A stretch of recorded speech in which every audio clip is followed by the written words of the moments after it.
반갑습니다.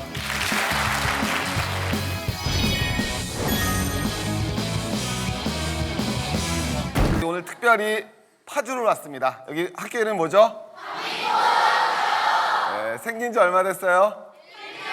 네. 그렇죠. 새로 생긴 우리 아주 명문고등학교로 앞으로 자리 잡을 것으로 의심치 않는 우리 한민고등학교입니다. 맞죠? 네. 자, 오늘 우리 즐거운 경제 콘서트 열어가기 위해서 연사님을 모셨습니다. 자, 우리 한번 소개시켜 드리겠습니다.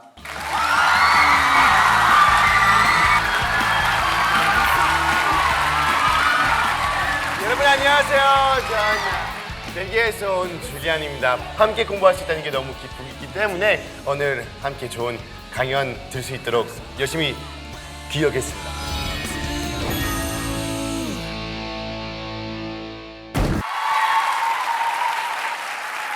잠깐만, 나는 갈래 이제. 나 이러면 완전 삐진다 이제. 남학생들은 내 펜 없나? 오케이. 예. 좋아요, 좋아요.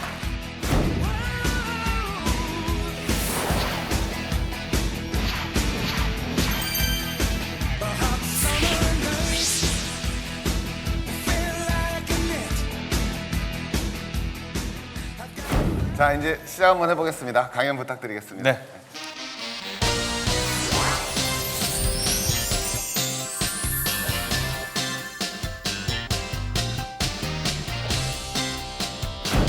왜 트로이가 전쟁을 하게 됐어요? 여자 이야기죠, 그죠? 예, 고대 그리스 신화부터 시작을 해서 호메로스가 쓴 일리아드나 또는 오디세우스나 이런 내용을 보면 비극과 희극의 내용이지만 그 비극과 희극의 내용의 핵심은 애정이 얽힌 내용이지 거기에 돈이 얽혔거나 아니면 경제적인 내용이 얽히지는 않았어요. 근데 선뜻 나오는 게 황금사과가 툭 튀어나오고 친구 간의 우정이 나오고 10년간의 어떤 결정이 나오고 여자 이야기들이 많이 나와요. 그래서 서양에서는 왜 이런 그리스 신화라든지 트로이 전쟁이라든지 역사라고 하는 이런 내용을 중심으로 해서 나중에 새로운 자본주의라고 하는 큰 물결이 이르는 그 뿌리를 이루게 되었는가. 그리스가 최근에 글로벌 경제 위기로 인해서 상당히 어렵다고 하지만 그리스가 그럼에도 불구하고 EU 그룹에서 빠지지 않는 것은 문명의 발상지기 때문이잖아요, 그죠? 트로이 전쟁이 끝날 무렵에 다 죽잖아요, 그죠? 그리스군이 진입을 해서. 근데 그 트로이에서 또 망한 파리스 왕자의 그 왕족들이 도망을 가서 나라를 세우잖아요. 어디로 가죠? 이탈리아, 로마예요. 그러니까 그리스에서 문명이 시작해서 로마로 이어지는 이 모든 문명이 지금 동양과 서양이 만나는 그리스와 터키를 중심으로 해서 이루어진다는 거예요. 그럼 이 시대에 분명히 역사적으로 경제의 뿌리, 우리가 왜 경제에 대해서 이런 이야기를 하냐면 경제라는 건 인간들이 살아가는 과정 속에서 약속이잖아요. 얼마 꾸어주면 얼마 빌리고 얼마 꾸어주면 얼마의 이자를 준다. 이런 게 다 약속이잖아요. 그것들이 어떻게 저런 시와 소설과 문학 속에 녹아 있는지를 봐야지만 경제를 이해할 수 있거든요. 그래서 제가 여러분에게 이 이오니아와 터키 시대 이야기를 해줬어요. 이게 중세기로 넘어오면 어떤 시작이 되냐면 한번 보세요. 위에 있는 그림은 30년 전쟁 그림이에요. 1618년부터 1648년까지 일어났던 전쟁, 종교전쟁, 그죠? 어떤 이야기죠? 카톨릭과 프로테스탄 간의 전쟁이에요. 근데 그게 100년이 지나고 나면 밑에 있는 게 여러분이 얼마 전에 레 미제라블 영화 보셨죠? 그게 배경이 어디예요? 프랑스 혁명이에요. 근데 그 영화에서 프랑스 혁명의 핵심이 뭘까요? 정치적인 제도의 변화인데 무엇일까요? 자유, 평등, 박애. 그게 가능하려면 왕정일 때는 가능하지가 않은데 공화정으로 바뀌는 거잖아요, 그죠? 그 정치제도가 이제 왕정에서 공화정으로 바뀌는 과정이에요. 그러니까 위에 거는 종교전쟁이 일어나는 형태고 밑에는 정치제도가 왕정에서 공화정으로 바뀌어요. 이게 왜 경제하고 상관이 있느냐? 종교는 돈을 신성시했었나요? 아니면 돈이라는 건 상당히 악마스러운 거라고 표현을 했을까요? 과거부터. 나쁜 거다 했겠죠? 근데 1600년대 들어와서 이제 이 돈은 신선한 거다 했어요. 왜? 사람이 노동을 해서 땀을 흘려서 번 돈이니까 이거는 나의 것이고 내 노동이 포함됐으니까 신성하다 그랬어요. 이게 그러면 자본주의에 상당히 영향을 미치지 않겠어요? 그죠? 예. 그 전까지는 돈 버는 건 나쁜 거다 그래서 돈 많은 사람들을 나쁜 사람으로 취급을 하기도 했었는데 이제는 돈을 벌어도 깨끗한 거다 좋은 거다 했으니까 종교전쟁이 그런 인식의 전환을 가지고 와요. 자, 이제 내가 일을 해서 돈을 모을 수 있다? 그러면 이게 무슨 개념이 생기기 시작할까요? 어떤 거? 사유재산. 오, 역시 참 대단하다. 우리가 짜지 않았잖아요, 그죠? 근데 이렇게 정답이 딱딱 나오니까 너무 좋아요. 사유재산이 생기는 거예요. 사유재산이 생긴다면 그 전에 왕의 제도에서는 어떻게 해요? 임금이 가져와, 갖다 줘야 되죠. 너 전쟁터 가, 그럼 전쟁터에 가야 되잖아요. 근데 이제는 사유재산이 생겼으니까 모든 것이 다 누구 중심으로 생각을 해요? 나예요. 한번 우리 동양에서는 어떤 그 시대의 변화가 있었는가 한번 볼까요? 선조대왕 때 1592년에 임진왜란이 있었고, 임진왜란 이후에 피폐해진 백성들의 삶을 살리기 위해서 빨리 뭔가를 해야 되는데, 거기서 이원익 대감이 주장한 대동법을 실시함으로 해서 가가호호, 사람 수대로 세금을 받는 거에서 이제 토지 수대로 하자. 그러면 토지가 많은 자본가들, 지주들이 돈을 많이 내겠죠, 그죠? 그래서 대동법이 만들어지죠. 우리나라 몇 년도에? 1600년도에 1600년대 중반에 우리나라도 드디어 대동법이라고 하는 조세제도가 만들어진다. 그러면 여기에서 반추할 수 있는 게, 우리나라도 대동법이 만들어졌다고 하는 것은 땅에 대해서 세금을 매긴다는 것은 무엇이 인정되고 있었다? 사유재산 제도가 인정되고 있었다. 노비는 땅을 가질 수 있을까요, 없을까요? 라고 생각을 하시죠. 근데 이 당시는 노비도 땅을 가질 수가 있었습니다. 사유재산 제도가 그만큼 1600년도에 우리나라에서도 만연하게 되었다는 거죠. 이게 100년이 세월이 흐른 다음에 황해도까지 퍼지는 그런 대동법이 정착이 됩니다. 1700년대 중반에 우리나라가 대동법을 실시하게 되죠. 자, 이제 우리가 드디어 인간의 이야기로 나왔어요. 서양에서도 이렇게 인간 중심의 경제 활동을 하려고 그러면 결국은 내 것이 있어야 되잖아요. 나의 스토리가 있어야 돼요. 동양에서도 우리나라 이야기를 했지만 나의 것이 있어야 된다는 이야기를 지금 여러분들한테 해드렸어요. 근데 자본주의를 누가 처음 이야기했을까요? 애덤 스미스. 맞아요. 애덤 스미스 틀린 건 아니에요. 근데 캐피탈리즘이라고 한 단어를 처음 쓴 사람이 누구일까요? 이거 아는 사람 별로 없어요. 제 기억이 정확한지 모르겠는데 1854년에 The New Comes, 새로운 시대라고 하는 소설을 쓴 사람이에요. 윌리엄 메이크피스 세커리. 이름 좀 길죠? 윌리엄 세커리라고 하는 소설가가 캐피탈리즘이라고 하는 단어를 처음 썼어요. 그리고 칼 막스의 자본론에 다스 카피탈리즘이라고 하는 책이 나와요. 그래서 어떻게 보면 소설가가 그 책을 썼다는 건 우리의 살아가는 이야기 속에서 조금씩 이야기들이, 경제 얘기가 숨어 있다는 거죠. 자, 그래서 여러분들에게 정리를 좀 해드리면, 과거의 그리스 시대나 아니면은 트로이 전쟁 이 시대만 하더라도 사람들은 돈에 대해서 그렇게 관심이 없었다. 아무리 서양과 동양이 교역을 많이 하고 물질이 많이 왔다 갔다 해도 그 당시에는 대부분이 교환이 어떻게 이루어졌다? 물물 교환으로 이루어졌기 때문에.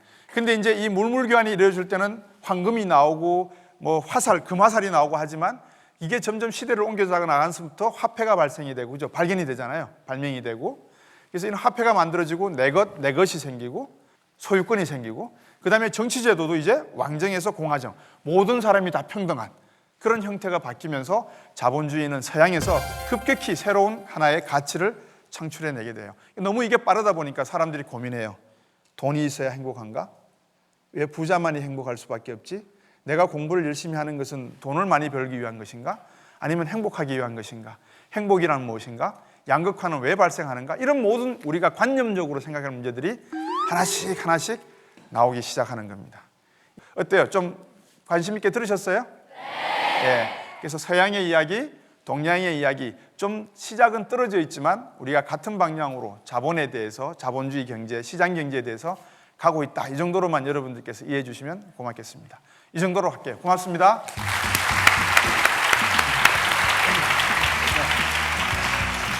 아주 유익한 말씀이었던 것 같습니다. 자, 여러분 듣느라고 힘드셨나요?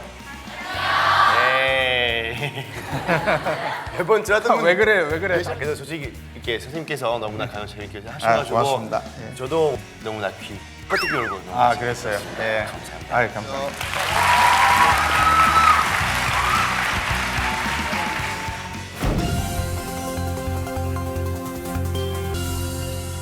자, 오늘은 본격적인 우리 토크로 가보도록 하겠습니다. 자, 이 시간에는요, 최근 세계 경제의 제일 큰 화두가 뭘까요? 어느 나라예요? 그렇죠, 중국이죠. 놀라운 기세로 치고 올라오고 있습니다. 제가 제일 물어보고 싶었던 주제예요. 첫 번째, 중국 경제를 정말 어떻게 봐야 되는가? 그거 좀 한번 말씀해 주셨으면 좋겠어요. 중국 경제가 인구가 얼마죠? 13억. 우리나라는 얼마예요? 인구가? 예. 13억 인구가 1인당 5천만 달러의 평균 소득을 가지는 것과 5천만의 국민이 1인당 GDP의 2만 6천에서 3만 달러를 가지는 것과 어느 게 더 크죠? 그렇죠. 절대 가치가 크죠. 상대 가치도 크잖아요. 그죠? 그러니까 중국 경제가 점점점 중요해지는 거예요. 근데 중국이 소유하고 있는 경제적 사상이 뭘까? 과연 중국은 어떤 움직임을 할 것이냐? 1978년 처음 시장 개방했거든요. 그리고 30년 동안 경제 성장을 한다 그러면서 30년의 역사를 이야기했어요. 2008년에 북경 올림픽 했죠. 경제를 잘했다 그러면서 자축한 거예요. 그리고 2008년 뒤에 30년을 뭐로 했을까요? 정치 민주화의 30년으로 내걸었어요. 그래서 여러분 부정부패 이야기 많이 나오죠, 요새. 그래서 중국 경제는 30년의 경제적 성공과 30년의 정치적 성공을 향해서 내달리고 있다. 기간이 몇 년이다? 30년, 60년의 세월을 놓고 진화하고 있다. 그만큼 무섭게 칼집에 칼을 숨기고 앞으로 나가고 있기 때문에 우리가 눈여겨봐야 될 그런 경제가 아닌가 생각이 듭니다. 일본에 대해서는 좀 한번 느낌이 어떠세요, 우리 줄리앙 씨는? 그러니까 아무래도 일본은 벨기에라든가 유럽에서는 옛날부터 좀 그렇죠. 같이 함께 저희가 많은 교류했던 나라이기 때문에 좀 더 인식이 좋아요, 솔직히 아직까지는.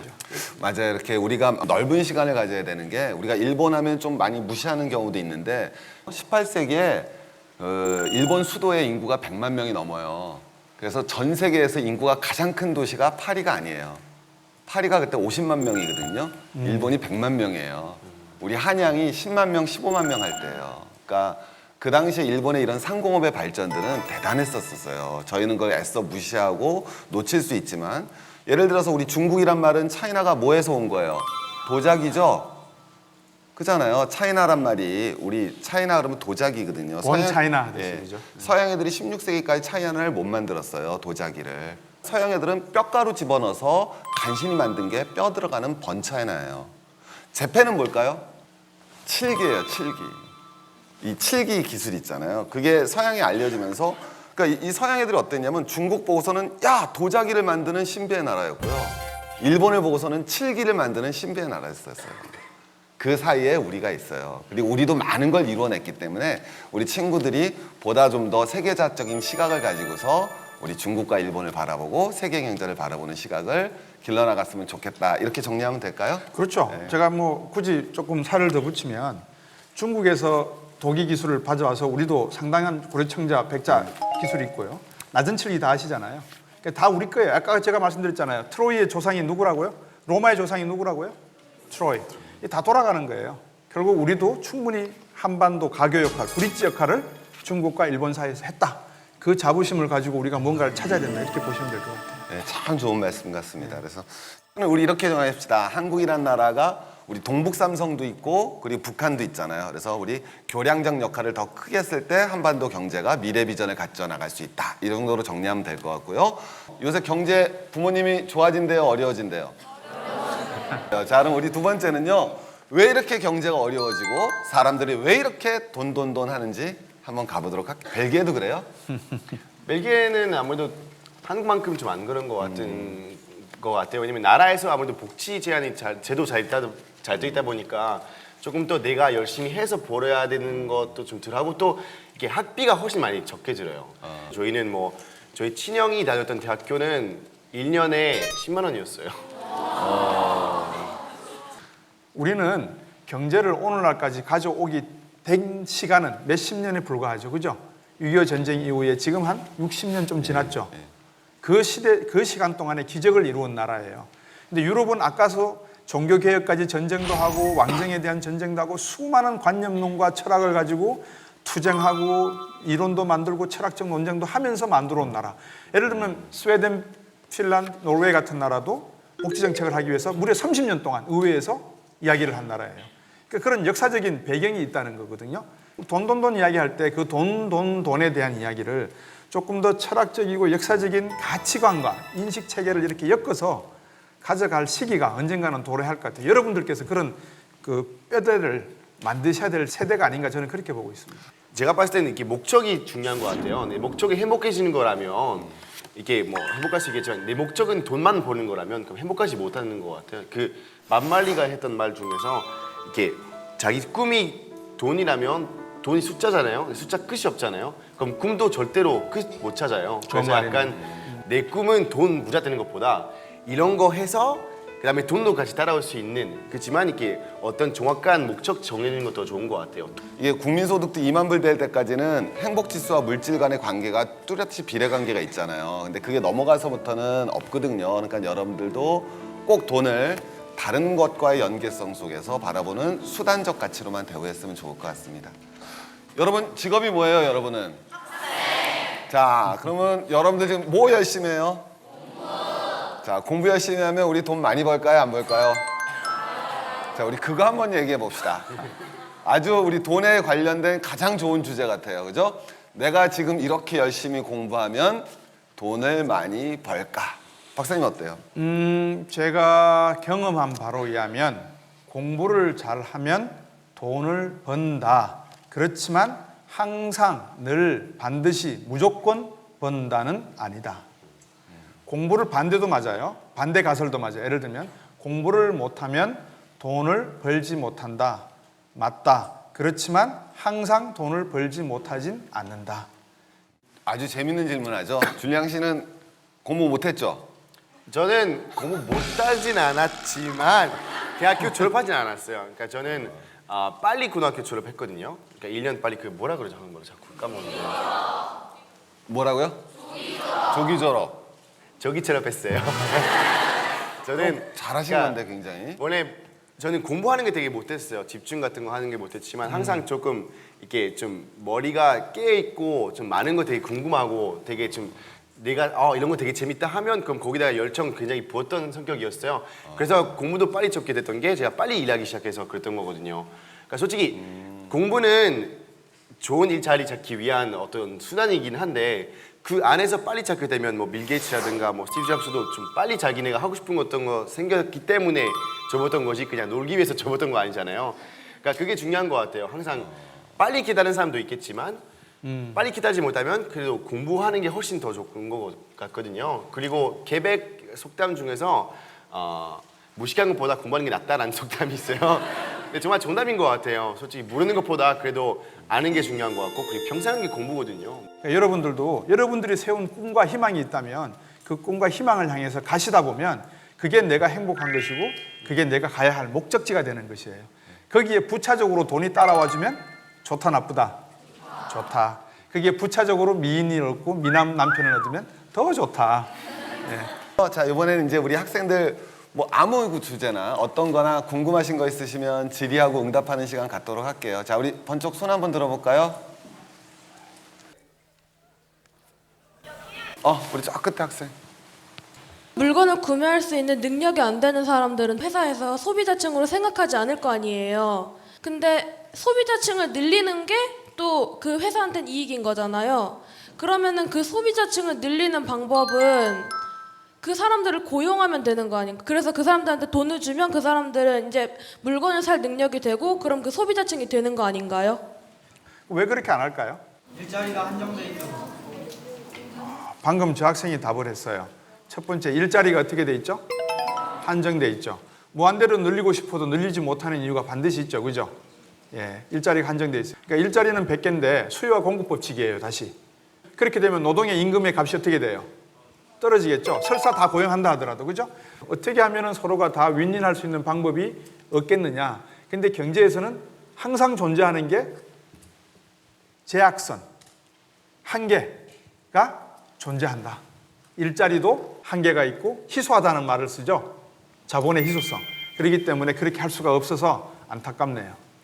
이건 제 생각인데요. 네. IT 기술이 인도랑 중국이 나은 게 아니라 인도랑 중국이 우주선을 쏘아 올릴 자본이 있었던 거기 때문에 이게 가능하지 않았나요? 우리나라 지금 자본이 부족해서 그만큼 이걸 못하고 있는 거지 IT 기술이 인도나 중국이 저희보다 낫다고 볼 수는 없는 게 아닐까요? 네. 오.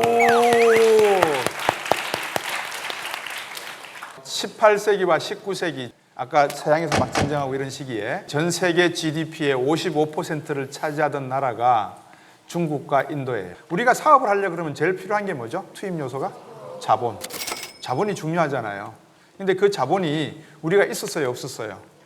없었잖아요. 그래서 우리가 아버지 세대, 할아버지 세대가 베트남 전쟁도 갔고, 그죠?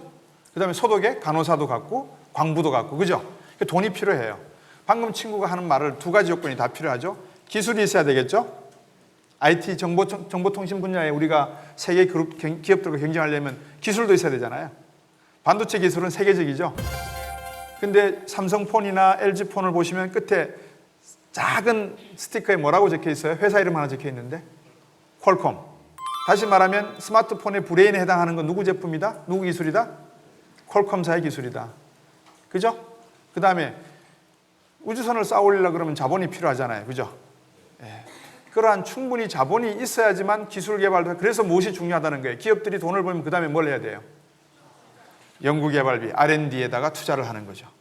그러면 왜 인도와 중국이 그거를 이미 할 수 있었느냐? 1인당 국민소득이 우리보다 작은데, 제가 말씀드렸죠. 11억 인구가 1인당 3,000달러와 5,000달러하고 5천만이 1인당 3만하고 국가의 절대적인 부를 놓고 보면 충분한 자본이 인도와 중국은 가질 수가 있다. 우리도 그런 지원책, 정부가 또는 기업이, 민간이 그런 기업을 가꾸기 위해서, 만들기 위해서 우리가 지원을 하면 좋지만 그런 기술이 없으면 또 안 되니까 그런 기술적인 측면에서의 내용은 우리가 좀 뒤지고 있지 않나 하는 우려예요. 네, 맞는 게 유럽에서도 저희가 이렇게 우주선 살게 됐던 계기가 유럽 자체 다 저희 함께 프로젝트 만들어가지고 가능했던 거거든요. 한국이 솔직히 맞는 게 조그만데 함께 바로 옆에서 좀 도와줄 수 있는 친구 있었으면 참 좋았을 텐데 그냥 그런 생각이 들긴 하네요. 네. 근데 그게 이제 어려울 수밖에 없는 게 그 우주 기술이라고 하는 것은 상당히 군사적, 안보와도 밀접한 관련이 있잖아요. 그러다 보니까 중국과 한국과 일본이 서로 모여서 자, 우리 상업용 인공위성을 쏘아 올리자라고 했을 때 그 기술을 공유하기가 어렵겠죠. 저도 많이 배운 것 같아요. 방금 전에 우리 EU가 함께 만들었다. 그리고 그것이 가능했던 조건들, 이런 게 공부 같아요. 그래서 오늘 너무너무 보람된 자리였었던 것 같고요. 박사님 소감이 어떠세요? 여러분들 만나 뵙는다고 했을 때 어떻게 해야 되지? 어떻게 이 어려운 경제 이야기를 풀어드려야 되지? 고민을 많이 했는데 여러분들이 제가 생각했던 그 이상의 그 이해와 또 인식을 가지고 계셔서 정말 뿌듯하고 행복합니다. 줄리안 씨도 오늘 소감 한마디. 뭐 함께 공부했던 것 자체가 너무 기분 좋고, 솔직히 여러 가지 경제라든가 이런 것들 되게 어렵게 생각하지만 좀 쉽게 해석하면 또 그렇게 어렵지 않거든요. 그래서 오늘 또 깨닫게 된 게 저의 인생에서도 도움될 것 같은 얘기 많이 했던 것 같아서. 여러분 어떠셨어요? 즐거우셨어요? 많이 배우셨어요? 네, 우리 경제 콘서트 Y 오늘 이 시간 여기서 마치도록 하겠습니다. 감사합니다.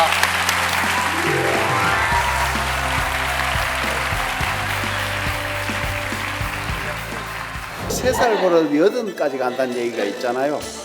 그래서 이 청소년기의 경제관념이 평생을 가는데 3살 버릇으로 인해서 얘가 부자가 될 것이냐 가난하게 살 것이냐 그게 결정되는 것 같아요. 그래서 정말로 청소년기에 경제관념을 심어준다는 거는 어떠한 그 유산을 남겨주는 것보다 중요한 것 같아요. 저는 그걸 보고서 정말 3살 때 경제관념이, 청소년기의 경제관념이 평생을 가겠다라는 느낌을 받았습니다. 아주 잘 봤습니다. 경제학이 학생들이 생각하기 되게 어려운 분야잖아요. 근데 그런 걸 되게 쉽게 얘기해 주셔서 재밌었고, 또 그리스 신화 같이 이야기 엮어서 말씀해 주셔서 재밌었던 것 같아요.